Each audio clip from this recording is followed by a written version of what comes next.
Well, hopefully, I'm hoping that our guest in studio is going to be able to help you. He's finally here.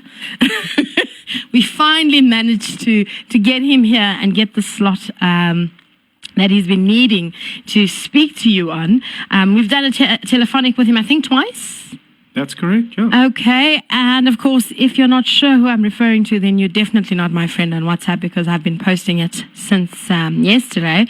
I have Regan Mitchell from WealthyMe in studio, and we're going to talk about those horrible, horrible habits, and sometimes those good habits that our parents taught us about saving.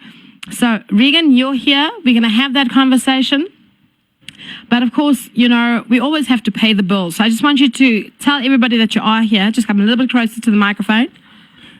Charis, thank you so much for having me. You guys are really kind to have me back with you. And good evening to the elders, FM listeners. I'm so excited to have this conversation with you tonight. I'm really hoping that our listeners will call in and engage us on this important topic. We are in Heritage Month. Tomorrow's Heritage Day.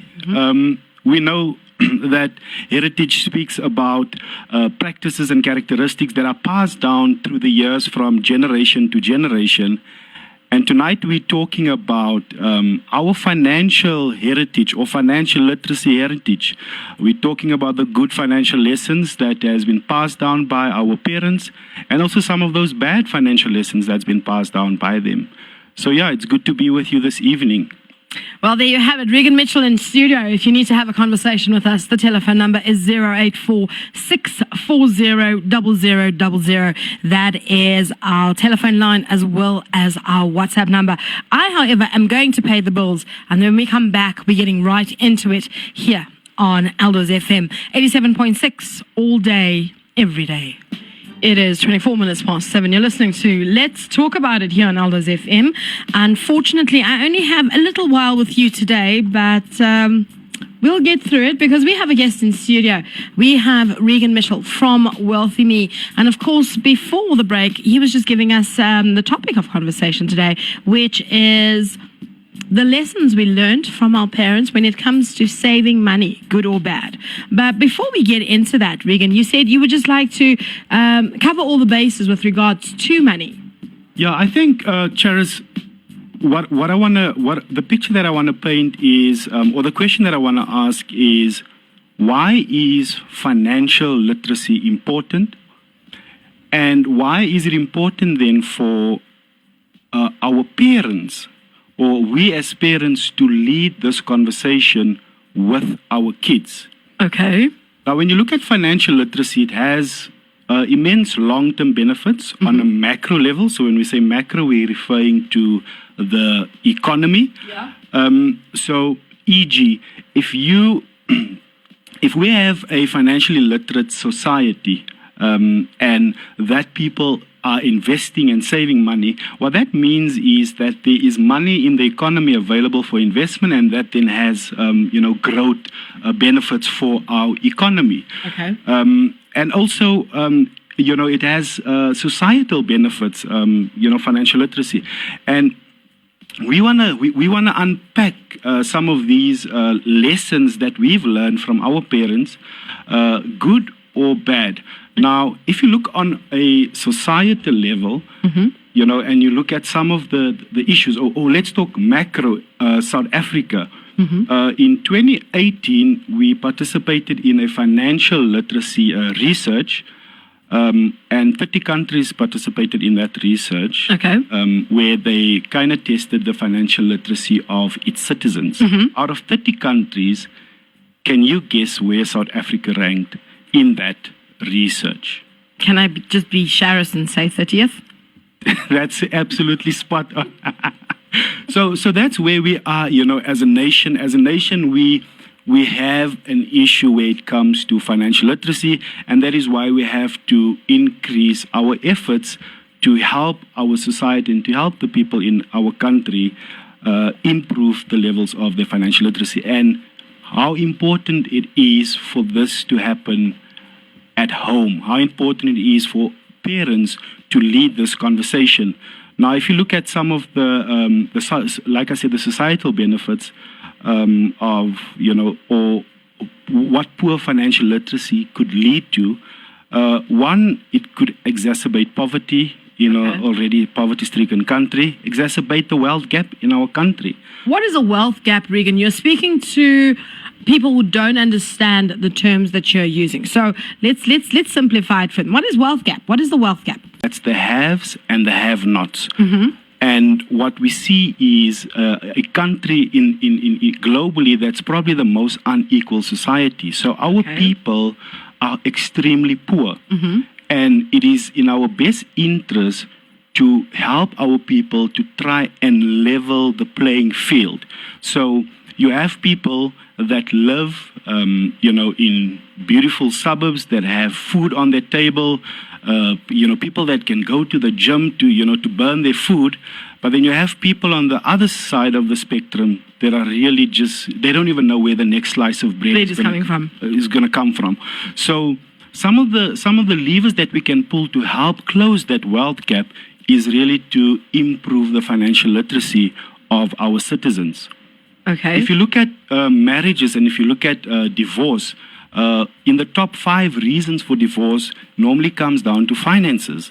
So it's important that we invest in a citizenship that can take care of their finances. Poor financial management can lead to suicide. It can lead to physical and mental health issues. There are so many negatives when we take this into consideration. So it is critically important for us then to make the necessary effort to improve our financial literacy. All right. So people are going to say to you out there, we're living in a community at the moment where unemployment ratios are through the roof.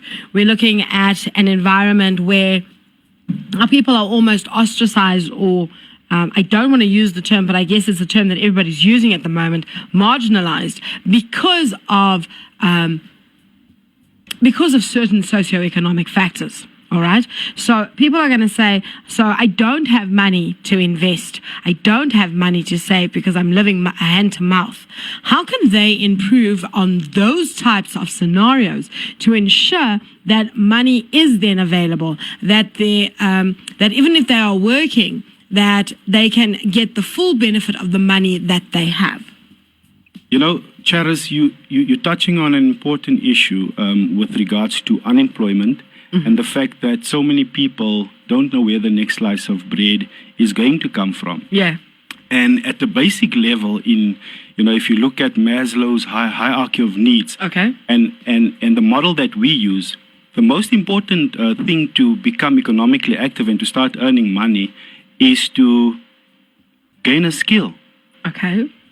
And there are many programs that we can utilize as a community, be it El Dorado Park and other communities, to be able to gain skills that will allow you as a member of community to offer value to the economy so that you can start earning money. And when you earn money, now it's important for you to manage that money well. Okay. So really, and to your point, you can't save, you can't invest, you can't do much if you don't have an income. Yes. So the basic thing that we need to do is we need to acquire skills so that we can start earning income. And once we earn income, we use that money then to create long-term wealth, and we improve the odds or the outcomes for our people over the long term. Okay, so that probably is another conversation that we need to have with regards to creating your own wealth by ensuring that you look at the innate skill that you have as the individual and then apply a monetary value to that innate skill, and then of course create something from that. Okay, I think that's another conversation. Yeah. So all right, let's talk about what are those good habits that mom and dad taught you when you were growing up and that people still apply to their lives on a day-to-day basis now? Yeah, so I mean, there's a long list of things that we can discuss. One of the things that we're all familiar with, the idiom that says, "Don't try to keep up with the Joneses. Yes. I'm sure you've heard that statement. Yeah, no, definitely. And so many times, as people, we try to keep up with the Joneses. And we don't know where the Joneses, how they acquired what they have. Yes. But then, as people, what do we do to keep up with the Joneses? We actually shoot ourselves in the foot. What do? You go out and make unnecessary credit to wear the nicest clothes, to drive a nice car, to portray a specific lifestyle, in actual fact that you can't afford. And over the long term, the cracks start showing. So we all know this, and I mean that has helped me personally in my life. Over my life, I'm 37 years. I've never tried to compete with my friends. I've never tried to compete with family. It's critically important to run your own race and to stay in your lane, because if you don't, you're shooting yourself in the leg and you're affecting the long-term possibilities of you becoming financially independent. So, okay, I'm going to give you a scenario. 25-year-old male has been working in an IT support position for the last 4 years. Still lives at home with his parents, but now mom and dad are about ready to kick him out the door and say to him, listen, fledgling, fly, okay? What advice would you give specifically when it comes to money and how that individual needs to manage their money? Because, yes, parents have said you need to save, okay? So to that young man, what would you say to ensure that when he gets to a certain point in his life, he has a necessary or substantial nest egg that he can now look at improving his own life and the life of those around him? I think this is a question that you're asking me before I moved out of my mom's house when I was 24, 23. So I found, I had my job and I was earning a good income, and decided to rent a place. Yeah. I mean, that's where most of us start, get some sort of financial responsibilities. And then once you have a place, you need to furnish that place. Yeah. Right? So in my case, luckily, I wasn't, I didn't have the propensity to go and make credit easily. Okay. So in my house, the house that I rented or the place that I rented, I made sure that I acquire whatever I had in my house, be it a second-hand set of couches, a bed, television, a fridge, a microwave, all of those things I managed to acquire cash. Okay. But the only way you could do that is if you had good financial habits from a young age, Okay. where you could save up and maybe you have some capital available to buy these type of things. So once you do that as a young person, you've got your furniture, you've got your career going for you. Then the next thing is to make sure that you build up some sort of an emergency savings account, because Right. you never know what could happen in your workplace. You could be retrenched. You could even be unfairly dismissed. And if that happens, how do you continue paying your rent? How do you continue paying all your other expenses? Absolutely. Second to that is the importance of having an insurance portfolio. Okay. Young people hardly, think about this, because you're young, you're out there having fun. The last thing that you're thinking about is, I'm going to What happens if I die? Yeah, what happens if I die? Or the last thing you're thinking about is having an accident and being incapacitated and not able to work for the rest of your life. Or even being diagnosed with a severe illness. So many young people these days have, been diagnosed with some sort of an illness. Yeah. So it's important for you as a young person to think about this and to have the financial protection in place. And once you've done that, then you move on to creating a portfolio. So now you've got your emergency fund, you've got your insurance sorted out. Now you want to start creating long-term wealth. Yes. This is now where we start buying assets. What assets can you buy?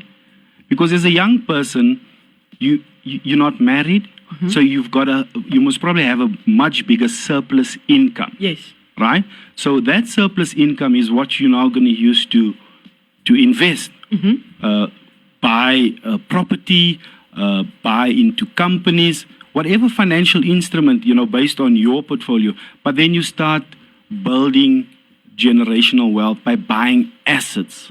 All right. And it's important that we as parents, it's important that we teach our children the difference between assets and liabilities. All right.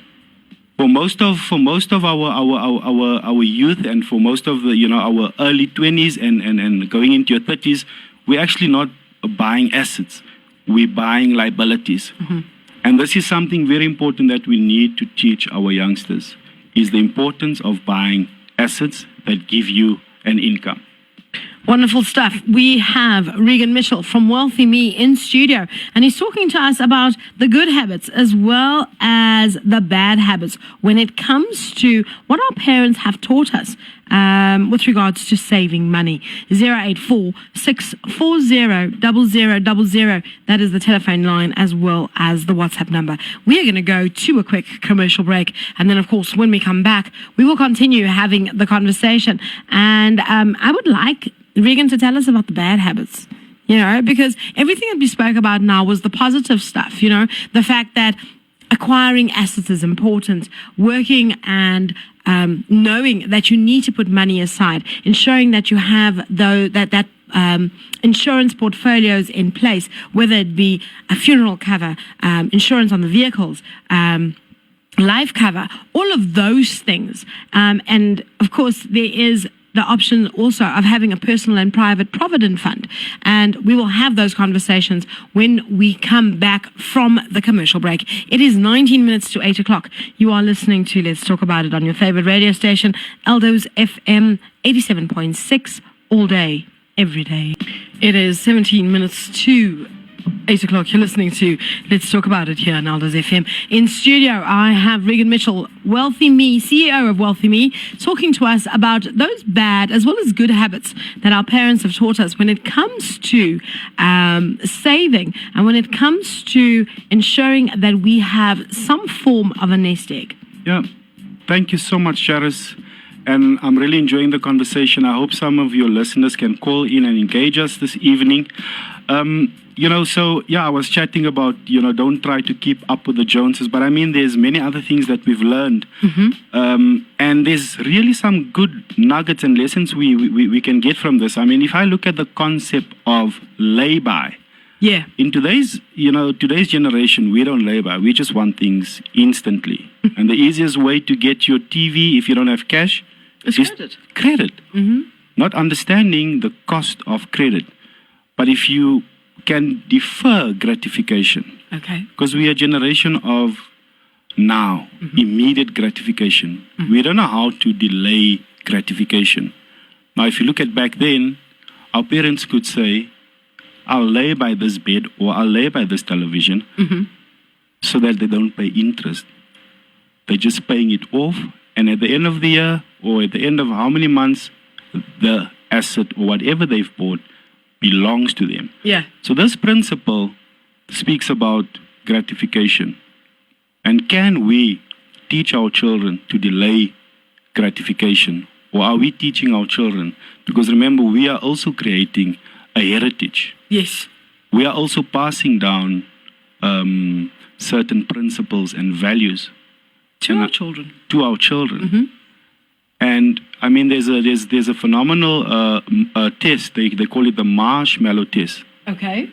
Where you place a child in a closed room, and you give the child a marshmallow or two marshmallows, and basically what you say to the child is, if you don't eat this before I come back, I'll give you two more. Right? And then you leave the child. It's teaching them responsibility and the benefits of behaving responsibly. 100%. And the benefits of compounding. Because if you save money today, it's going to earn you money tomorrow. All right. If So if you you save money today, it's possible. It's more than likely going to save you tomorrow. So we need to teach our kids to be patient and also to wait for things. We've got a problem with immediate gratification, magical things, Yeah. and get rich quick. here and now. Here and now. So tell us. We're talking about all of these ideas and idealisms. Were these things that were inculcated in you as a child growing up? Were these things? Yeah, some of these things definitely. But, I can't say that everything that I received from my parents or grandparents served me well. Mm-hmm. And we'll get to those things, the bad money lessons that we've learned as, growing up. And I think for me, some of the easiest things for me was, how I approached it was I looked at the mistakes that they made in their finances. Mm-hmm. And I just said, I'm not going to repeat those mistakes. Okay. But definitely there were good money lessons that were passed down. But I think as parents, we need to be a little bit more deliberate about this.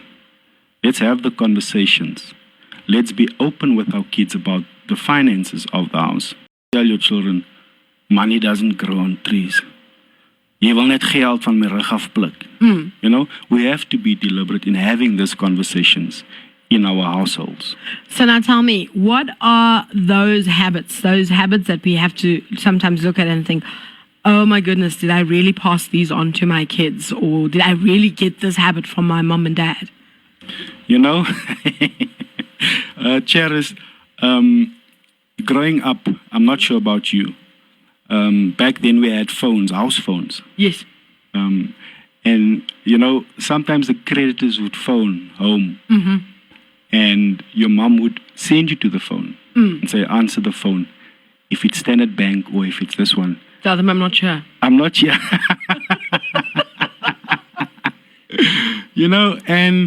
And that's really a bad thing to teach our children, because the best thing to do when you are in a fix, when you can't pay your car, when you can't pay your account, is to face your creditors. Yes. Speak to the bank. Mm-hmm. Maybe those years, under a specific, government, it wasn't as, I'm not going to say easy, but, under the current government, it's not easy for banks just to repossess your car or to repossess your house. Mm-hmm. You have a lot more options. You have a lot more protection as a consumer. Okay. That's one of the things. Another thing that I've, that I saw and that I see the effect is, when our parents move jobs. Mm-hmm. Some of our parents could stay in a company for 30 years and retire. Mm-hmm. But some of our parents move jobs. Yeah. And every time they move jobs, they cash in their pension. Or provident fund, yeah. And for some reason, our people love painting, building walls. Yeah, no. Hey? You know what I'm saying? So, but if you look at today, and if you look at the challenges that our parents are facing today financially, is because of those habits. Now we are sandwiched. Yes. They call us the sandwich generation, where we have to support our parents and we have to support our households. Yes. And sometimes even extended family. Yeah. So let's not repeat this type of, this kind of mistakes, because I don't want my kids one day to look after me. Nothing wrong with looking after your parents, but we can change that cycle, don't you think so? Absolutely. Absolutely. Now, the thing for me right now is, what are the skills that we need to acquire in order for us to get to the next level? Because we need to acquire skills now. And, you say they say you can't treat teach an old dog new tricks. But surely there is something that there needs to be a shift in the mindset in order for us to now have people who start becoming independent of debt, who start becoming independent of creditors, and who realize the importance of saving. What would those important tools be that they need to acquire? So, Charis, in order for us to improve the outcomes for ourselves and for our children, the beauty about the 21st century is that we have information at our fingertips. Yes. We are living in an information age. So we need to make a concerted effort. We need to be deliberate to equip ourselves with the necessary knowledge and skills.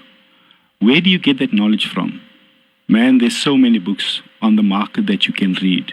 Okay. There are so many financial journalists, financial contributors that you can check out on YouTube.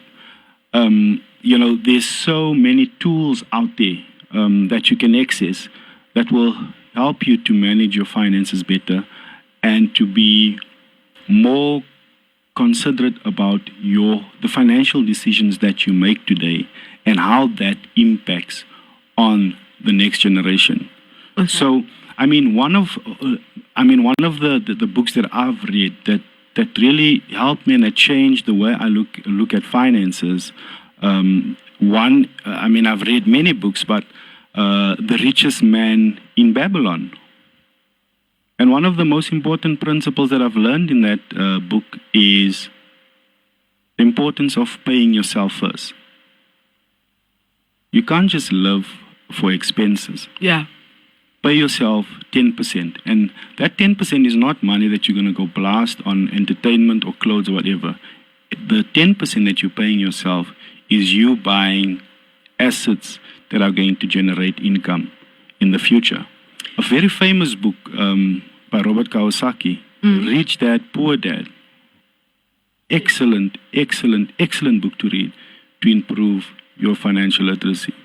Now, Regan, all good and well. Okay, you're giving us sound advice, and I'm going to be as diplomatic as I can possibly be. And we know that's very difficult for me sometimes.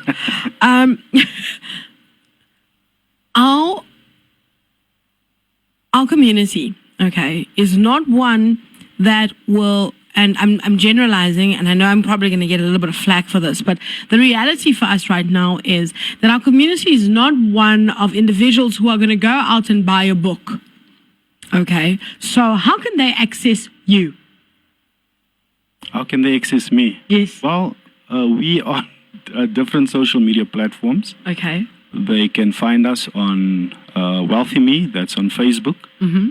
And we run something called Wednesday Money. And on Wednesday Money, we really just, it's a recording, and we share some important financial literacy concepts to our followers and to our customers.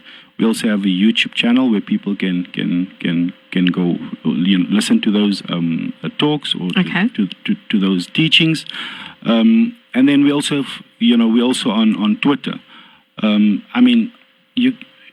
So that's how you can access some of the information that we share. I think for us as a business, we're passionate about this. Okay. We're not in the business. The truth of the matter is we don't get paid to teach and to educate people about financial literacy. Okay. This is for us just something that we know is important, because if our consumers are better educated, they can make better financial decisions. Absolutely. Now, I unfortunately need to let you go, but we're going to bring you back probably mid-October, and we're going to have a conversation again. Closing remarks, anything that you'd like to share? Is there a way that person who is not on social media, who doesn't go onto Twitter and Instagram and Facebook and all of those platforms, is there another way that someone can reach out to you and say, okay, fine, I need you to help me with investment. I need you to teach me some of the good habits? Yeah, so I suppose they can touch base with us touch base with me on WhatsApp or contact me on my cell phone number or contact our office. Okay. But one of the things that we're planning, Charis, is... But you need to give us those numbers, Regan. 061 453 5444. Okay. That's my cell phone number. My office number, you can go to the website. I know it's a 087 number. So honestly speaking, I can't tell you what's our office number, but you'll find it on our Well, website. you're going to have people inundating you on WhatsApp then. Yeah. It is 061 453 5444. And then we also planning a community road show. And that road show is really to reach out to communities the old traditional way, where we hire a wall and we bring in some experts in different areas, be it property, be it shares, whatever, offshore trading, whatever it is. And we really want to bring it to a granular level. Okay. And that's how, we think that we can expand expand access to the ordinary man on the street that doesn't have access to platforms, internet, and all of that. Wonderful stuff. If you wish to get hold of Mr. Mitchell, you can dial him on 061 453 5444. Did you get that? 061 453 5444. Yeah. On Facebook, Twitter, Instagram, and you can hit them up if you need any assistance and any guidance. And of course, that road show is coming to Eldorado Park soon. And of course, here on Elders FM, we will keep you in the loop on that one.